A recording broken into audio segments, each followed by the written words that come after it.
Welcome, everybody. Welcome to the No Name Music Cast. My name's Tim, and this is Joy.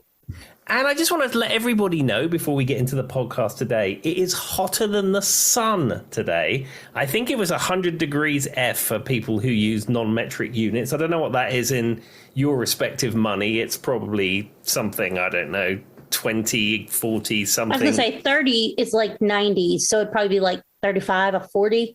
Didn't we say 30 was like 90 or something? Probably. I never paid much attention to temperature when I lived in England, and I've only paid attention to it since I've lived here. And I've got to grips with the F thing, so that's why the C, I'm not really sure.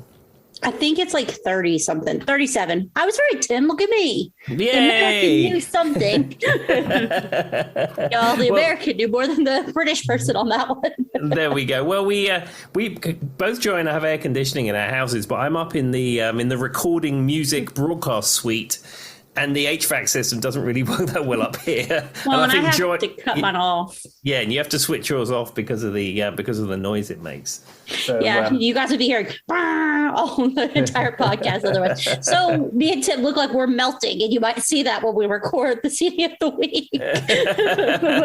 Because we actually are. I don't know, when I was in the car, I went to the store maybe 30 minutes before we started this. It was 96 degrees. Goodness me. I got in my car after work today, and I know it'd been sitting there all day, but I think it said 102 or 103 when I cranked it. Do you have black interior? Yeah. Of course. See, the car I had before had a cream interior, and not only was it good for like the heat thing, I thought it just looked more attractive. The black interior shows all the dirt. I feel like it does too. See, mine's like a grayish color, so it's not so bad on the dirt, but it does get really hot. And like, it just because it's dark, like my steering wheel will physically burn me sometimes when I touch it. Do you have a remote starter?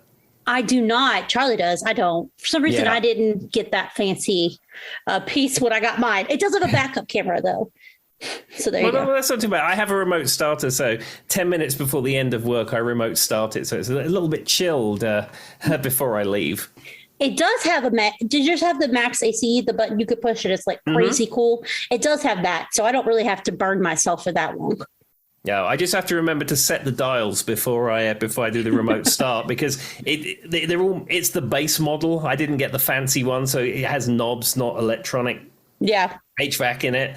So you have to remember to set it where you want it before you do the remote start. I believe that's what they call a first world problem. That's exactly. You knew where I was going. I was like, that's one of the big first world problems. Gosh, I have to use a knob instead of a button. I mean, it's terrible. I mean, I'd have to remember to set it to cool and max AC before I get out of the car. I mean, this is terrible. See, I don't have the remote start, but I do have to. I can use the knobs, but I also could use like on my screen and just press the buttons, the LCD screen, LED, LCD, whatever it is. LCD, probably. That would be my guess, I would assume. There we are. Well, I'm glad everyone's enjoying this music podcast where we talk about how we cool our cars and respective controls. Well, that's relevant to anything. Everybody's like, I don't care what kind of screen you have in your car. All right, Tim, what's the next topic at hand? Well, this is a follow-up to the Ask Joy that we did in the last episode. Now, Joy revealed that her dad had a tattoo of Only the Lonely. And Joy was asking the question whether he still had the tattoo, or whether it had faded, or whether he'd had it inked over the top, or some variation of the two. So, Joy, what is the deal with the family tattoo? That one still exists. So Okay. He says he still has that one, and then he has a skull on his back shoulder, and he has another one on the other arm. But a lot of them have faded because he's like, you guys joke about me having bad luck with injuries. When I was talking to my dad and I asked him, I said, does the tattoo still exist? Because I assume you're just one big scar now. And he goes, that is true, but that one has made it. Oh. So that has made it. He said the dice are a little kind of faded, but you can read where it says the Royal Emerson, Only the Lonely. Oh, there you go. I think back years ago, I think the inks they had didn't have UV blockers in them, and the quality of the inks wasn't as good as they are now. So you find a lot of those old tattoos do tend to fade, or they sort of go a bit sludgy and you can't really make stuff out. Well, and my father didn't go to the normal, reputable tattoo shop when he got his back in the day. So for debate where that one came from. Well, there we are. Well, I'm glad it still exists, though. I'm glad that mystery has finally been solved. I know this is the hot topic everybody's been pressed about. I tell you, I've had people stop me in the street and they said, "Do you know what the deal is with the Morrison family tattoo?" I said, "I don't know." I said, "It'll be revealed on the next episode." I mean, it's been a rough week, Joy. You know, remote that person was confused because we said Jim Morrison to him. He was very confused on what we were talking about. Anyway, fabulous. Okay, so I'm going to do a CD of the week. Now, this week's CD of the week is Level 42. Now, are you familiar with the band Level 42? I don't think so. If you name a song, I might be able to guess it, but it doesn't ring a bell. Okay, so I've chosen a best of Level 42. Okay. I like their album Running in the Family, but I don't have a physical copy of it. The only physical album I have of Level 42 is this one, and it's called Level Best. Now, they were called Level 42 because they were a fan of Douglas Adams and Hitchhiker's Guide to the Galaxy. And as you know... Oh, okay, now I get it. Okay. Yeah, as you know, the answer to life, the universe, and everything is 42. 42. Okay, I see. And they were famously also from the Isle of Wight, which I think is another place that we've spoken of on this podcast. Yeah, it's come up before. So this is, as I said, this is a best of compilation of theirs. I don't know, that maybe this, were you heard of the track Running in the Family? Yeah. Yeah, that's probably the track I thought you would have. They had the earlier hit, The Sun Goes Down, Something About You, Tracy, Star Child, It's Over. I mean, these are all great tracks. Take Care of Yourself, Heaven in My Hands, Children Say, Love Games, Chinese Way, Leaving Me Now, Micro Kid. What genre of music are they? It's 80s sort of funky pop, I suppose. Mark King, the singer and the bass player from this group, is famously an amazing bass player. And he's one of these guys who, I don't say pioneered, but certainly was famous for the slap bass type style. Yeah, I think you talked about it once before. Yeah, and a lot of pop in this era sounds, I hate to say, it's sort of similar. It's certainly it's very similar to the kind of pop that was around at that time. But what this has for it is they were a full band. It's not like somebody who was singing with studio musicians, which some 80s artists were. This Level 42 were a band out there getting it done. And Mark King's bass prowess really does lead to this. Especially Oh, I'm sorry, Tim. Go ahead. And I was going to say something like Running in the Family. The whole thing, really, if you listen to it deeply, is that slap bass line. Well, all I was going to say is I always just think it's interesting with bass players because, they're kind of the joke sometimes. But a really good bass player makes all the difference in the world. Because there's plenty of bass players out there, right? But a really good one can make all the difference. Oh, absolutely. And I mean, not a bass player doesn't have to be a virtuoso like Mark King. A bass player could be someone like Michael Anthony from Van Halen, who is as they would say in this country, a meat and potatoes bass player. He's not anything fancy. He's not doing tapping. He's not doing slapping. He's not doing, advanced bass techniques. But what he knew is that you've got Alex Van Halen playing up those drums like you wouldn't believe. You've got Ed, the musical genius of Eddie Van Halen. What does it need? It needs a solid, thick bass line holding it all together like the glue. Yeah, I think that's kind of, if you have a really good bass player, they can tailor it to whatever they're playing, and that makes all, because a bass line can be just generic, or it can really fit a song really well. And when it does fit a song really well, it makes all the difference. Absolutely. And I mean, this is sort of built round Mark King's bass playing because he's the singer and he's the band leader and he's the bass player. But I mean, I've heard him play with other people. There was some Prince's Trust concerts which ended up on YouTube where he was playing with Brian May and Roger Taylor, and he was playing some Queen songs and stuff. And I mean, he can turn his hand to anything. And I think he impressed me in those concerts because every time you see him in Level 42, he's playing in his Mark King style. But when I saw him play at these Prince's Trust concert, he was playing exactly the part that was needed. See, and that's always cool when you get to see someone out of what you normally see them in, and you realize, oh, wow, they really are a virtuoso. They could do it all if they wanted to. Exactly. So I recommend everyone goes and listens to Level 42. I'm sure it's available on MySpace and Ask Jeeves or wherever you get your music from these days. Yahoo Music. You find it from a chat room in AOL. There you go, or Yahoo chat rooms or something like that, or ICQ. Maybe get it on ICQ and it go, uh-oh, and then it'll be Some SoundCloud. We'll send you a SoundCloud artist that does remake of it as well. Just ask us; it's fine. No, I will say Yahoo Chat. I'm going to leave this as my end of our YouTube video. The reason I do feel like I have the music knowledge I have now, we joke about Yahoo Chat, but I was a member of a Yahoo Chat that all we did was music trivia, and it was a bunch of British people, ironically, and now this happened. I never got into Yahoo Chat. I used to do like ICQ and MSN Messenger, but I never got into Yahoo chat rooms. Here's the real question, Tim. Do you remember what your Messenger username was? Yeah, because it was the same as my Hotmail account. It was Tim_Caesar. No, he wasn't one of those ones. Like, he was too old. He was older. Like, everybody my age was something ridiculous, like Cute Girl 75 or something. Yeah. Anyway, I was hoping Tim had a ridiculous one. All right, we'll leave it at that. Yeah, there we go. Anyhow, that is your CD of the week. All right.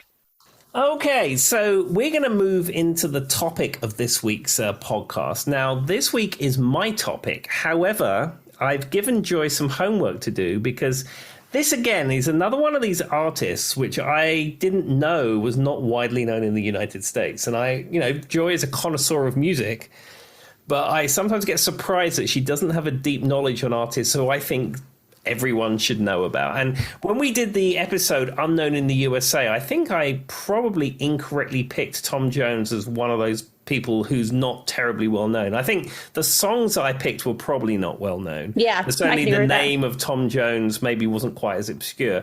But this is the artist I should have picked.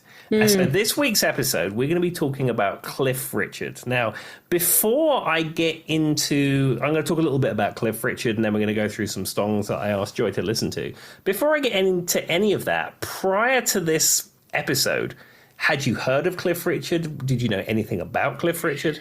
There are two songs on this that I recognize, two songs out of the whole thing, and you probably can guess the two. There are two songs that hit the American charts that I've heard. One specifically has been used in probably every TV show and movie to indicate a bad person's on the screen. But I don't know that I knew it was him. Like, I don't think I knew the name. I just happened to know that song. Like, I couldn't have told you who was singing it. So I think I have seen him before and I have heard him, but I wouldn't like pick up on who he was. No. Okay. And then I think that's very common because I've spoken to people and mentioned the name Cliff Richard and they have no idea what I'm talking about. But then you name one or two songs that were popular and they may be like, oh, okay, yeah, I kind of know what you're talking about. In fact, we'll come on to those when we go through the songs, but the ones that you've picked out that you said you knew are probably the ones that most people knew here because they were 70s hits. But it's just interesting how well known he is in the UK, how well known he is in Australia, New Zealand, South Africa, Europe, Asia. He's like this force of nature. However, he never broke the US market, it seems.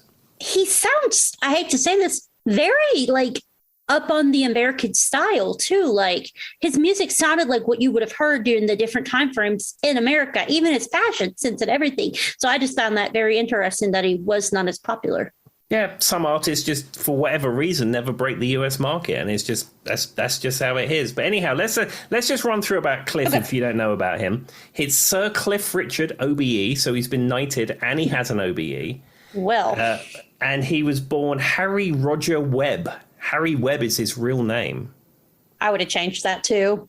Yeah, I mean, I'm sure there's plenty of Webbs in the world and gentleman called Harry, and it's fine. But I think from a rock and roll perspective, Cliff Richard does have a little bit of a better ring to it. Yes, I agree with that. And he holds British and Barbadian citizenship. I saw that. That was cool. I didn't realize that. Yeah, and up till recently, he's been spending his time between the UK and Barbados. And does he have family? So say that again? I'm sorry. Does he have like family in both places, or? No, I think he just fell in love with Barbados. And, when you've got Cliff Richard money, if you want to spend half the time there, you can. That's fair. All right. I'll quit interrupting. I was just curious. It's kind of random. Well, he's sold more than 250 million records worldwide. And he literally is one of the best-selling artists of all time. And he's sold 21.5 million singles in the United Kingdom. Wow. I mean... And he's the third best-selling artist behind the Beatles and Elvis Presley. What? Now I just feel like I've been missing something my entire life. Yeah, and he's also very unique that he's had a number one hit in every single decade from the 50s up to the current day. And that was what was so interesting because I'd be like, and I guarantee this was the 50s, and I click it, it was. I was like, and now I'm in the 60s. Like I could just tell by, the genre of music. And I'm like, dang, he did a song from 50s, 60s, 70s, 80s. And I just kept going down. Yeah, and not only was he a singer, he's acted, and he had films. The Young Ones and Summer Holiday. He was following in the footsteps of the Beatles and Elvis by acting in films and being like a personality and all that kind of stuff. And as of late, he's been living in the United States. From 2019, he's been living in New York City. Well, if he's listening and he wants to tell us why he never made it in America and he lives here now, please come on the show. Exactly. Well, one of the reasons happened is, do you remember that whole business we spoke about with Top of the Pops with Jimmy Savile and all those atrocities that happened with Jimmy Savile and all those hanger-oners? He got wrapped into this. Cliff... Cliff was not guilty at all. There was no evidence. There was no nothing. He's just associated. Cliff, he just got dragged into it, and they dragged his name through the mud. And then they went through his house and investigated his stuff, and then it was a thing. And he successfully sued the police, and he successfully sued the BBC, who sensationalized it all. And he got hundreds of thousands of pounds or millions of pounds from them and to clear his name. But he felt that.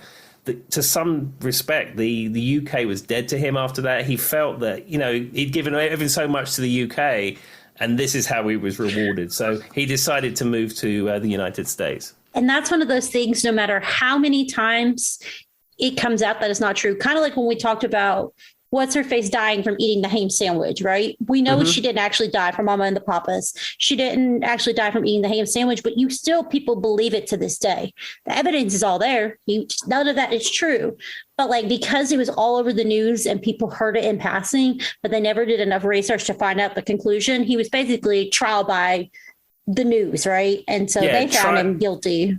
Yeah, trial by media. And I think some of the articles I read about Cliff, that's how he felt. It's like, the Metropolitan Police came out and said, there's no evidence and Cliff's name is cleared and stuff. But, if you Google search Cliff Richard, what's going to come up? It's all that nonsense in 2014. And it's, Cliff always has been the Peter Pan of pop. He's been squeaky clean. He found religion later on in his life. He's got involved in Christian music. There's no flies on Cliff. And this incident in 2014 was terrible.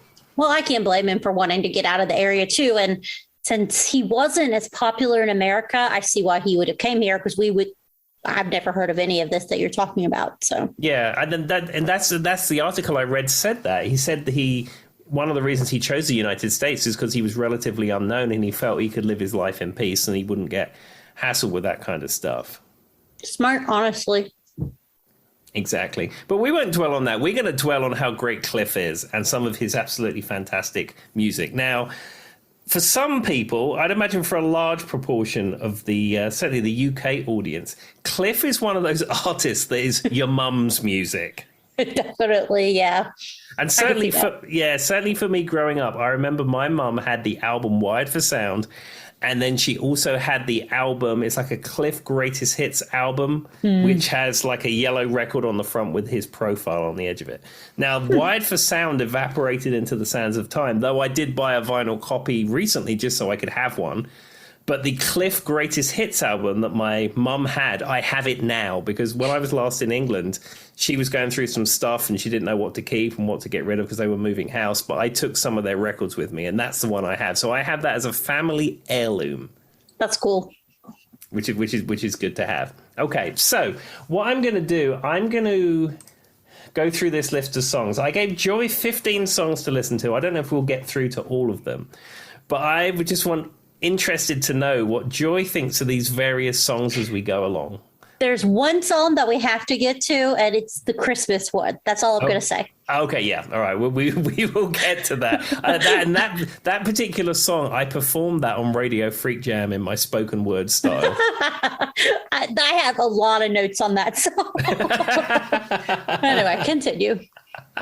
Okay, so we're going to open it with his very first hit from 1958. I should also point out that Cliff is 80 at this point.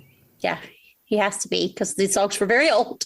And I heard an interview with Cliff, and he said that his favorite artist at the moment is American guitar player Joe Bonamassa, which is very interesting.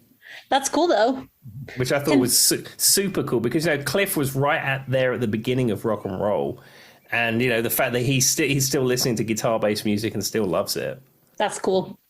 It's a good choice, too.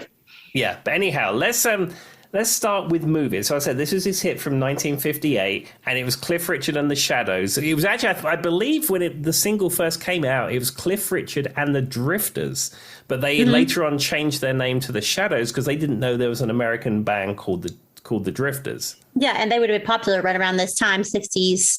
So I caught on to that because when I first Googled it, I saw something that said, because I was just looking at the song, said, and the Drifters. And then later it said, and the Shadows. And I was like, huh. And then I started thinking about there's a band in America called the Drifters. It's funny you say that. So my notes on this, and by the way, guys, I am not... I'm not accountable for what I write down when I'm just listening. So I said his voice sounds very familiar to me and very familiar with the time period he was singing. Because this song was kind of, for those who don't know, was, I would say 60s, maybe early 60s, late 60s, maybe even 50s. Well, this song is 1958. Okay, 50s. Okay. So it had a very doo-wop kind of sound. And he was playing, they're all in their suits. And the first thing after Charlie was watching this with me, and Charlie's convinced he was to start wearing his hair in a pompadour. And I had to explain to him what a pompadour was because he was like, oh, his hair's cool. How do I do that? I was like, that's called a pompadour. And he's like, what the heck is that? And so then we went on how Charlie can start wearing his hair in a pompadour. Like for those who don't know it, it's that style that was popular when I was saying in the 50s, where it's just very big at the top, very low on the sides, and kind of like James Dean-esque, I guess would be the way to say it. Anyway, so there's a whole lot of notes about Charlie wearing his hair in a pompadour. And I said, the guitar riffs in this are really cool because about halfway through the song, it changes. So you know what I'm talking about, Tim? It almost reminded me of the Beach Boys. Yeah, so the guitar player in the Drifters that they then became the Shadows was Hank Marvin. And the Shadows themselves had their own completely separate career of instrumental guitar-led music, very similar to the US band The Ventures, if you're familiar with The Ventures. I have heard them before, yeah. And the interesting thing is that the Shadows and Hank Marvin, or Hank Marvin in particular, he had the very first Fender Stratocaster guitar that was in the UK. At the time, there was a post-war trade embargo, and you officially couldn't buy one. But because they were in the same band as Cliff, and Cliff was, put up to be the next big thing, and he was like into Elvis and all this kind of stuff, he needed to have the best guitar for his band. So he found out how to import a Fender guitar into the UK, and then Hank Marvin had the first one. Now, the interesting thing is that they wanted to get the same kind of guitar that Elvis's guitar player had, James Burton. And they assumed that James Burton would have the very best guitar because he was playing with Elvis. So they got a Fender brochure, US Fender brochure, went through it and found the best one. And it was a red Fender Stratocaster, gold hardware, bird's eye maple neck, all the best one that they had. They ordered it and it came and it fantastic. They couldn't believe it. And then, some years after the fact, they actually found out what guitar that James Burton played, and he played a beaten-up black Telecaster that was years old.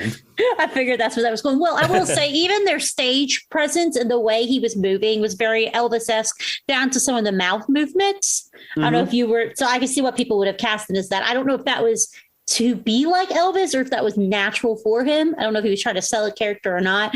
But even, because, Elvis always had that thing where he, kind of, the lip, where he lifts one side of his lip. So whenever he was singing in the song Cliff Richard, I noticed he kind of did that too. And the way he was holding his body and that kind of stuff. And I don't know if it was this song, but the same band members you're talking about, multiple times I saw them dancing. It might have been the song about dancing. And I'm like, I can't imagine playing and doing a choreographed routine. That seems really hard. No, they were famous for it. When they would perform just as the Shadows by themselves, they famously would have dance moves and routines that went with the songs. That's so cool. But doesn't that to you, wouldn't it? I don't know. I don't think I could. I don't have good hand-eye coordination. I couldn't do both. I just fall or something. I don't think I could do both. Well, when I'm on stage, I sort of get in my moves But I mean, I'm not doing choreography. Can't even say it. That word. Choreography. Yeah. Tim's not getting choreographed over here. Okay. Well, anyway, but I just, for some reason, the guitar riff in this specific song reminded me of the Beach Boys, but I can't pick out why. Yeah, because it's bam, bam, bam, bam, bam, bam, bam, bam, bam, bam, bam, bam. Doesn't matter. Yeah. That's just what I got from it. Yeah. Okay. Well, I might see that was the world's first exposure to Cliff, so I wanted that to be the first exposure for you. Okay. So the next one, let's do a twofer because they're both from films that he was involved with from 1962 and 1963 respectively, and that's The Young Ones and Summer Holiday. Okay, The Young Ones got on my nerves because it sounds like another modern song. The way the setup of the chorus is and the back and forth, there's another song that is either sampled that, which is possible, or is very close to it. And I can't figure out what it is, but I'm going to figure it out and tell you because maybe you need to go back and listen, Tim, to that one because there's some song and I can't place it that sounds almost identical in pieces to this song. Okay. I see, when I think of The Young Ones, I think of the 80s BBC TV program, The Young Ones. Have you ever seen that with Adrian Ebenson? And not a clue, Tim. It was about these students that lived in a house together and hilarity ensues. It was like sort of black comedy before that was a thing. I mean, I don't know. There's just something in it. And so the entire time I was listening to it, and I went back and listened to it 3 times, mind you, trying to figure out what the song was. But for those of our listeners who've never heard this, go listen to it. And if you can figure out what I'm referencing, please comment, tell us, whatever, Facebook, Instagram, I don't care. I've got to figure out what it is. But there's either somebody has sampled it. It is not an official sample. You know what I mean? Because I couldn't Google it and find it. Or it just has the same very specific setup of another song. Because it's kind of like there's like a flip between like a different sounds in it. Do you know what I'm talking about? Like a back and forth. Mm-hmm. And that was what was very specific to me. And I know that I've heard that before. Okay. Not that tells anyone anything about the song at all. Besides, that's the only note I have is what song is that?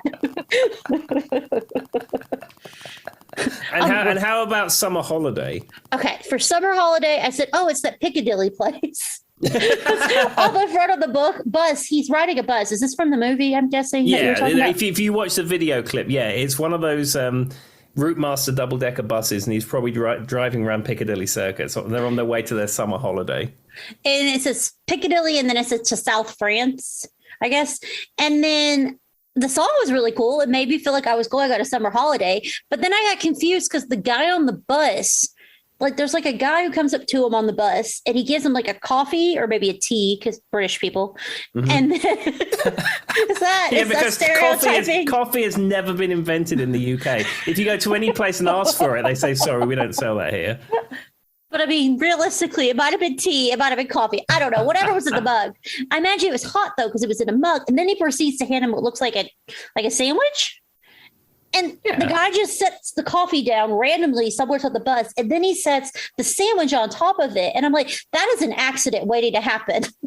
Especially on a moving bus. And all these people are going by and he's singing this song about going on his happy holiday, which was very upbeat, happy, easy go. I see how it works for a movie. And then he's waving at bikers. And then as they're getting closer to Paris, I don't know if you caught on to this, Tim, all the bikers start to look more Parisian, like they've got berets on and stuff now to indicate they're getting closer to I don't know if you ever noticed that, but that's what I noticed. But yeah, I said, why did he set the sandwich on the coffee? That's an accident waiting to happen in the next note, though, because he has an amazing tone to his voice, very effortless. That was my next note. Yeah, I think as the years went on, his voice changed, with the style of music that he was playing. But yeah, he does have a very unique voice in so much. It does sound very effortless when he sings. Yeah, he's got that. We talk about really famous artists that do things well. There's a certain sound that's very effortless that makes them makes you want to listen to him more. He has that. He's totally talented, but I just don't think you should put random things of coffee or tea that are hot on a double-decker bus as you're flying down the road. And there was no lid. I could maybe the interior scenes were not filmed with the bus moving. I don't know. I just was like, but then the guy hands him the sandwich and he proceeds to just set it right on top of the cup. And I'm like, well, first of all, your coffee cup is going to fall. And second of all, when it falls, you're going to lose your literal lunch. There goes your coffee and there goes your sandwich. Are you I know what they probably did. Are you familiar with the filming technique called the poor man's process? I don't think so.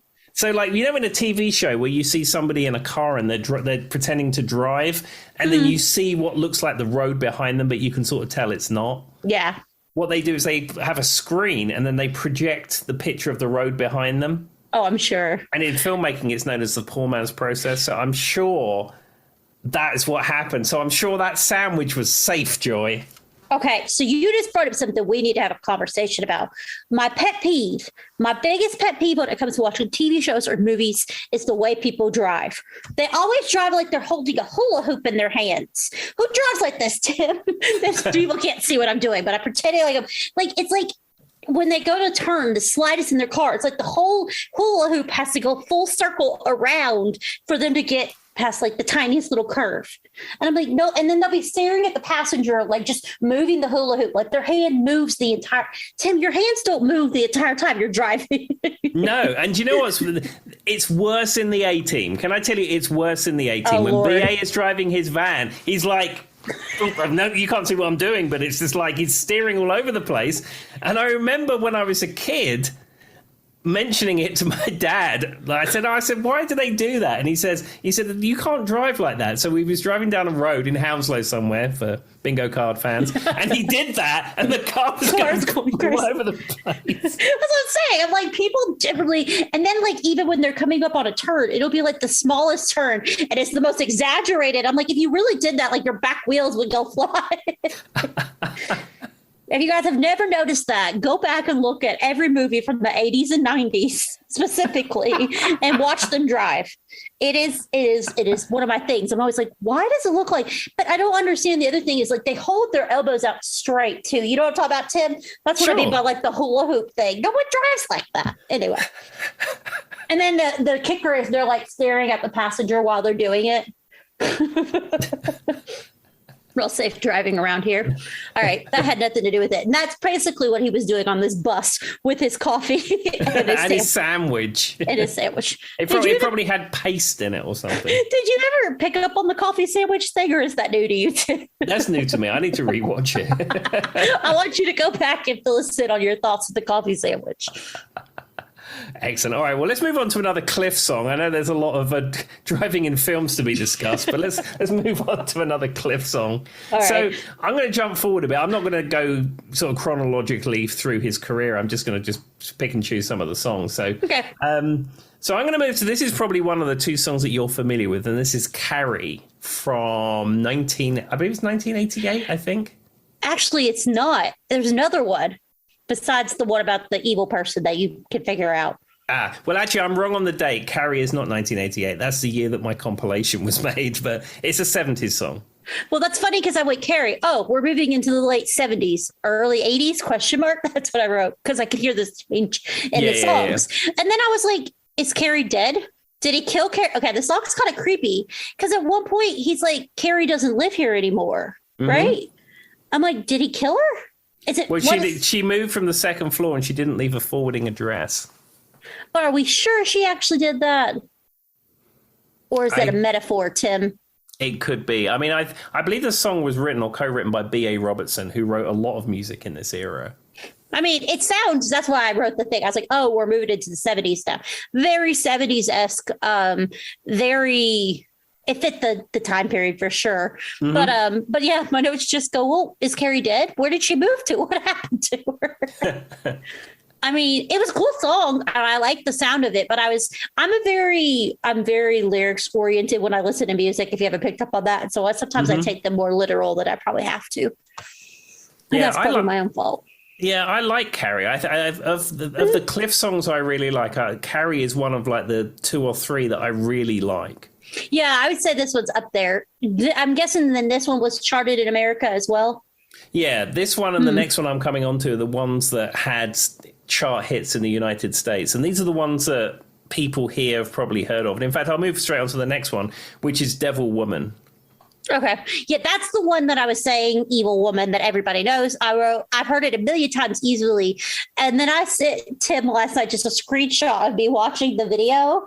And like the videos on the video, the graphics on that are intense. Like he's like doubling across the screen, but it's very old school, not done well. And he's got like a green sweater on with like a black ground. But I mean, every movie and every TV show, she's just a devil woman. I swear it's come up. And Charlie was literally watching something over here while I was listening to the songs. He goes, they should have put that in this TV show because she's evil and they're talking about something evil.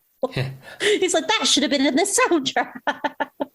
Yeah, I think it has been used in lots of different things. One interesting production note about Devil Woman, I'm not quite sure of the guitar player who played it. I think it was either the guy in Cliff's band at the time or session guy or whatever, I'm not sure. But the guy's playing a Les Paul, and it goes beep, beep, beep, beep, beep, beep, the note. What you do is that you get your note feeding back on your guitar, and a Les Paul has 2 pickups and a volume control for each, and you wind the volume of one pickup off, and then you use the selector switch to make it like cut in and out. Oh, that makes sense. That's how they're getting that sound. Goes, beep, beep, beep, beep. There's a few of his songs, there's some interesting background noise like that. Like what you're saying, like there were notes that I'm trying to figure out how they were doing. So that's cool. Yeah, and Pete Townsend famously used to do that too, but it's interesting that it's used on that track. Because I said I listened to all these tracks a few times before we did the record tonight, and that's one of the things that gets my ear. And also the guy, the guitar work on Devil Woman is very, as they say, very tasty.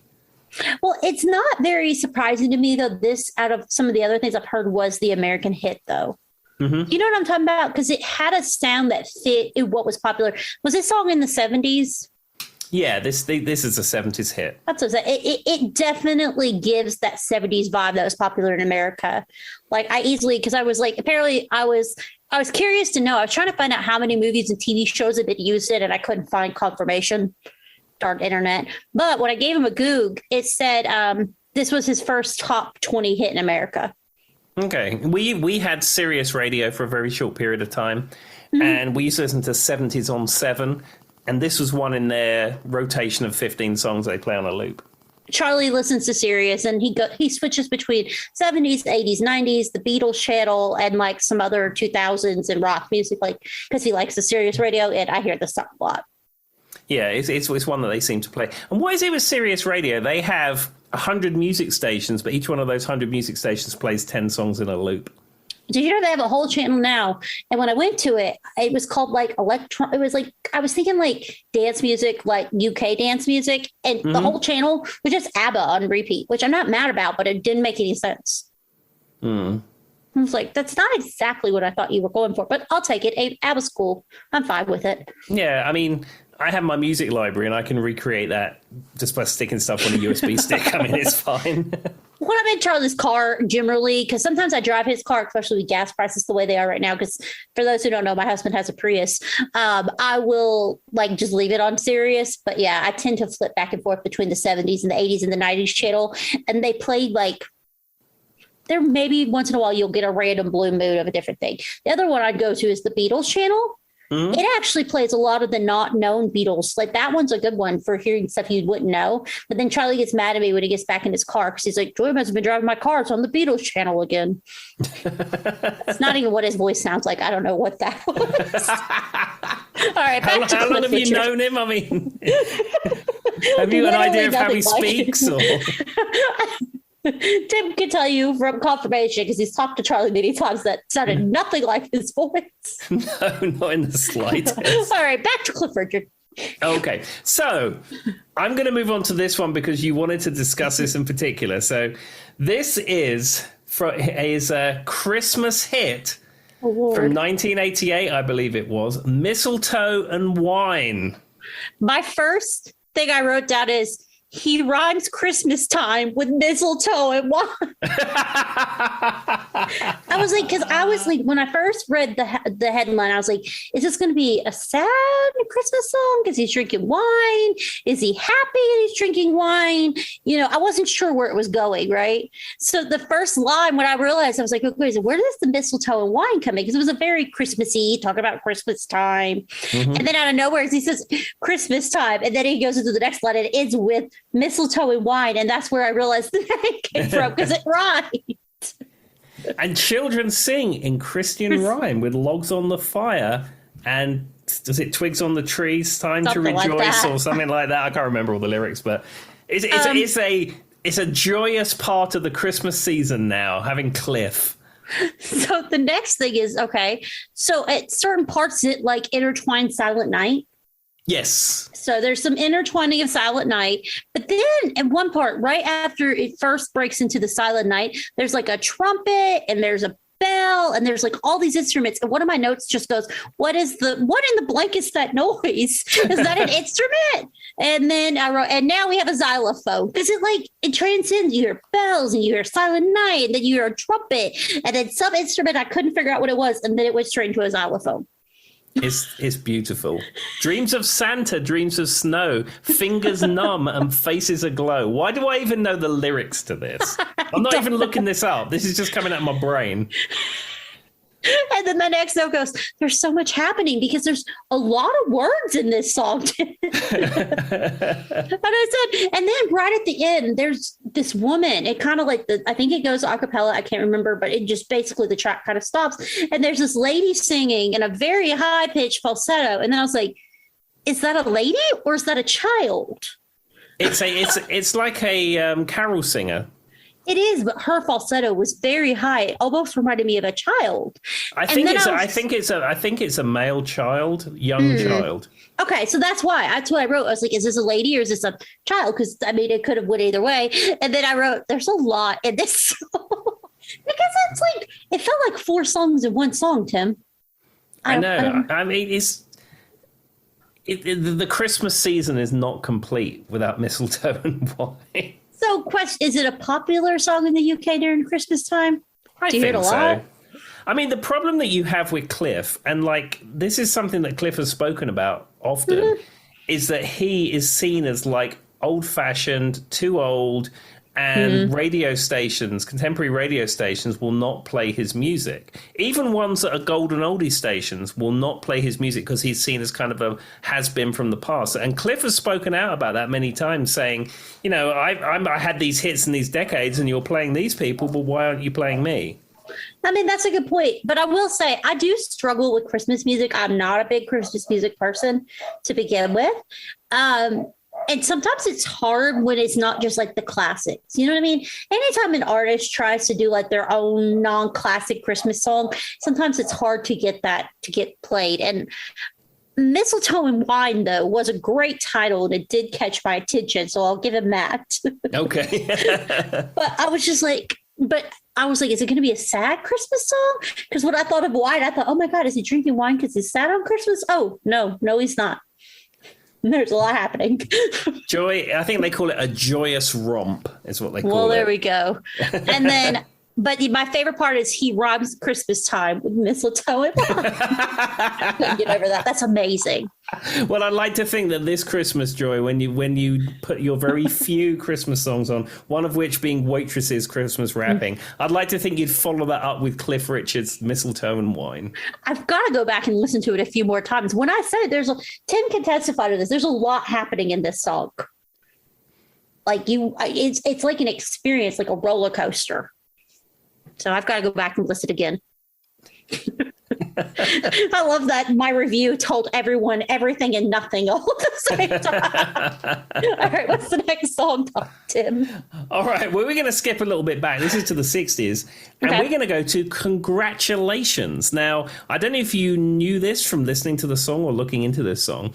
This is a song that Cliff won the Eurovision Song Contest with. I did. My first note goes, his Eurovision song. Did he win? So Tim answered that. Yes, absolutely. So he won. Okay.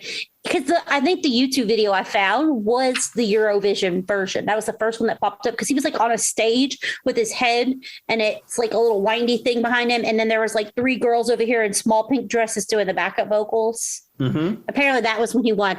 See, this must have been pre what I've seen of Eurovision. And maybe I just don't understand Eurovision, but what I have seen of Eurovision is much more intense than this. So it has changed, I'm guessing. I also said I love using the word jubilation. I've never heard that in a song before. Congratulations and jubilations. Maybe it's because, so I mean, I guess where you guys have like jubilees and stuff, or well, Tim's America now, but where you did have jubilees, is it a word that's used very often? No, it's Okay. whoever wrote that song had a rhyming dictionary. That's what it is. Well, I like the jubilation because I've never heard it used in a song. And then I thought it was interesting that he uses a lot of very distinct backup singers. Backup singers and backup dancers, which we haven't talked about any of the videos, but all of his videos had a lot of good backup dancers. But the girls that were singing backup on this had great voices. I picked up on that very quickly. I liked the way they layered. It wasn't really a harmony though, but it layered very well. Like it just stuck out to me. And then they were dressed very go-go-esque. With very small pink dresses on for Eurovision. Well, the thing is with Eurovision, what it used to be back in the day is that you would perform with the Eurovision house band. I think now people tend to sing to track and they don't have a live band there. But back then you had like a Eurovision house band that would perform your track. The thing is about Eurovision, certainly when I was growing up, it was more unique in so much that in the UK you didn't get exposed to a lot of European music. Like you wouldn't be listening to French pop hits or Belgian pop hits or Swiss music. It just wasn't available. You know, I'm sure you could go to some specialist record shop to buy it, but it was not something that you had readily available. So the Eurovision was quirky because you would have this song contest where you would have the French entry and someone singing in French. And of course, the kind of how they dressed or how they moved or the artists they were was very normal culturally in France. But to British eyes, it was like, what's going on here? And then they had a guy called Terry Wogan, who was a Radio 2 presenter and TV presenter. And he used to do the commentary for the Eurovision. And he was very cutting and very harsh, but quite funny with it. And so Terry Wogan became like the voice of Eurovision. So it was like an entertainment program as much as it was a music program. I guess that my conception is probably false in the sense that I imagine everybody on Eurovision to look like, you know, the Rednecks Cotton Eye Joe video. Like that kind of thing is what I always thought of as Europe. But I guess it's also probably became more fanfare over time, I would imagine, and probably became more exaggerated. Sure. And then the other problem with Eurovision is that the voting became political. Like, you know, one country wouldn't vote for the other country, and this country had something going on, so no one would vote for them, and it ceased being a song contest. You could predict almost when the votes came in who was going to do what, and it was famous because they would go through each country. And they would always before video links, they'd always phone in and they said, "Oh, we're now talking to Denmark, to Copenhagen. Hey, Copenhagen, how you doing?" And there'd always be like the line would be crackly and it didn't come through properly, and the person was speaking Danish and not English. And then they would give their things, and then they would say United Kingdom 1 point, and they'd go Royal Uni 1 point. Well, one thing though is like, what was it this year? I saw some posts about they thought that the Ukraine was going to win because of what was going on politically in the world. I don't know if they did or not, but that's what people were claiming. Exactly. And then, of course, the famous one that you didn't want to hear was nil point. So it'd be like United Kingdom, nil point. Of course. All right. Yeah.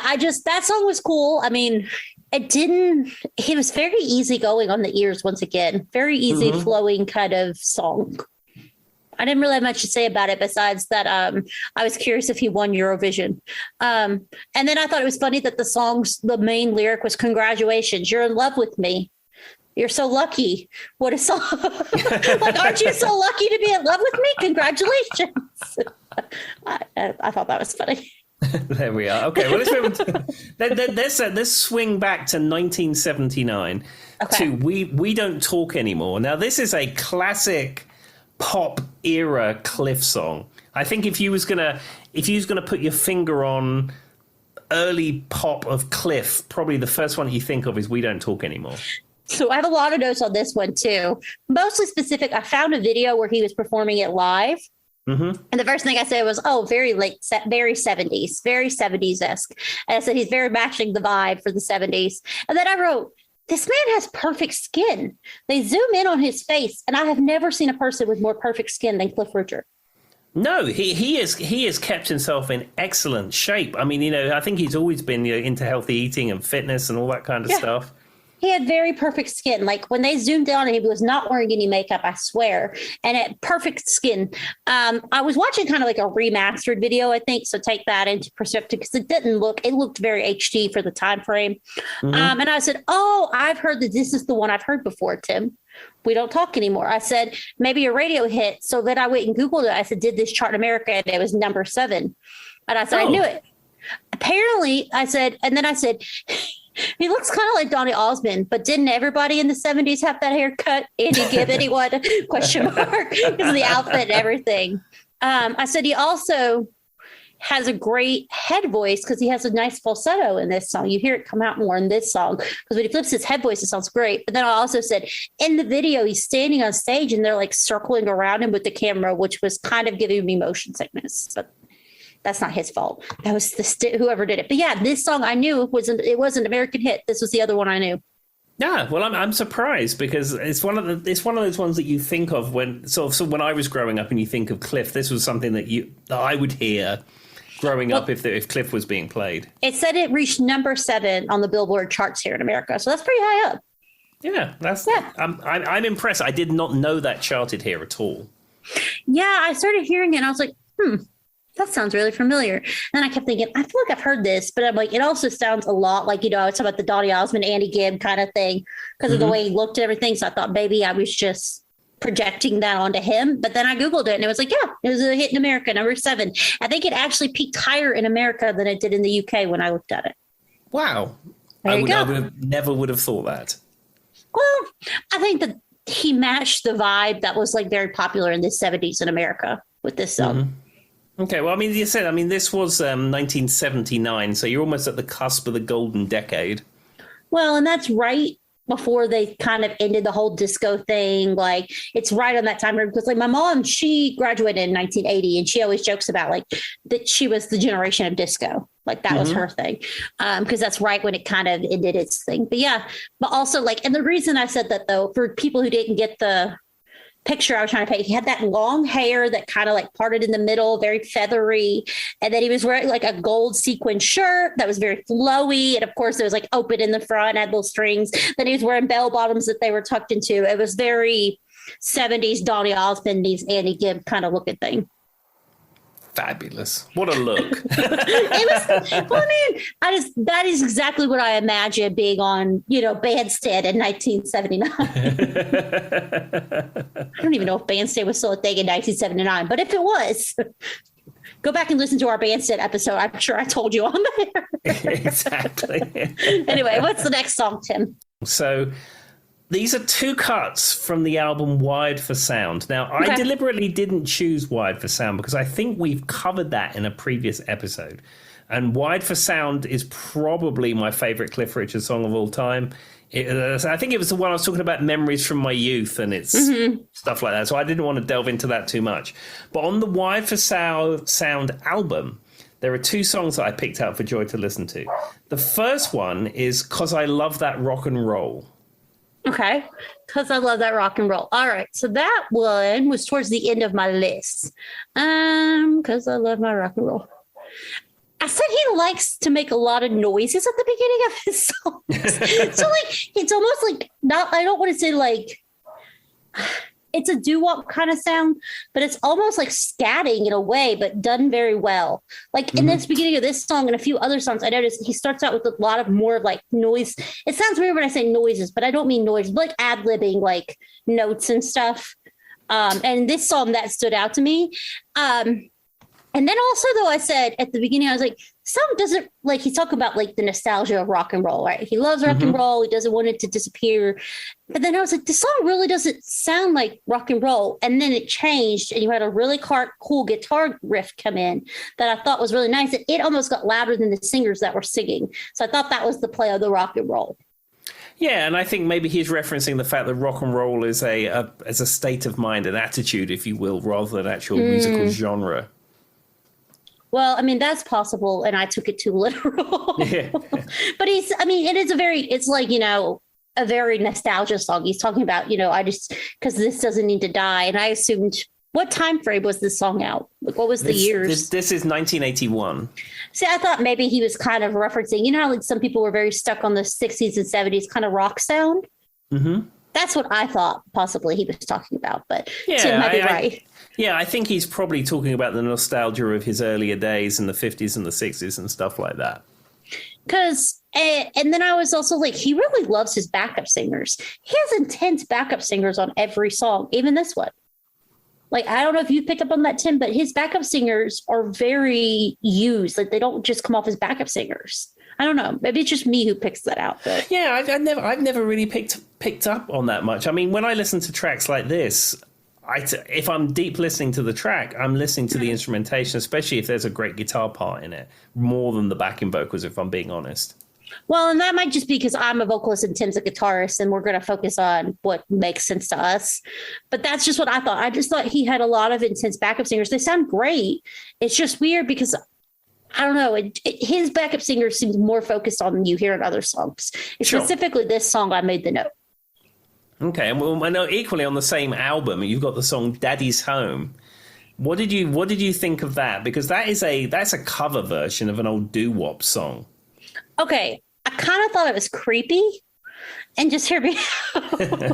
So there's two things that were strange about this that I couldn't figure out. One, I watched the music video. I like to watch the music videos because it just adds something to something you've never seen before. So in the beginning of the video, he's in like a broken down bar that's got like pool tables. Mm-hmm. And then they appear and he's like singing the song. And then it's like he's going back in time and he's seeing the pool table bar when it should have, like when it was at full whatever capacity and people are around him. So my notes go, is he in a broken down pool bar thing? Why is it back to working? So then I said, oh, he loves a good backup dancer. He likes dancing. He really does. Because in this one, there was a lot of backup dancers like at the pool tables. They weren't overtly dancing, but there was choreography. Yeah, because like in his video for Wired for Sound, his backup dancers are on roller skates, as is him. Yeah, I think that, and then like I just noticed throughout a couple of different things, he seems to really like his backup dancers, along with his backup singers, apparently. And then I was like, I started listening to the lyrics and I was like, oh, Daddy's a reference to a lover. And that feels weird. Like when I heard Daddy told, I assumed they meant like a father figure. No. Well, this is a song that was written in 1961, and I know this was being covered in the 80s, but it's an old song and then redone in the early 80s. I think contemporary thoughts on things like that were not necessarily at the forefront when he recorded it. Yeah, I mean, maybe it's one of those didn't age well things, but like I was just like, oh, and then he's talking about like her friend told him she was crying. And so he had to come home and now Daddy's home. And I'm like, okay, that feels real weird. But I said, I do like the sound, a very peaceful doo-wop kind of thing, which now makes sense based on what you just said. It's a remake. I didn't pick up on that. Exactly. Okay. Yeah. All right. So let's close out with the last song that I'm going to pick off this list. Okay. And this is from 1962. And this is Bachelor Boy.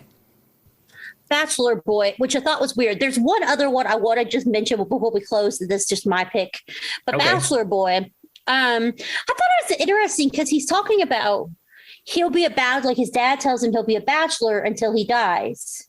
But then at one point he said, when the turtle dove changes, maybe I'll get married and have a wife. But otherwise, I'll be a bachelor until I die. And I'm like, so is he going to be a bachelor or is he going to get married? What does the turtle dove mean?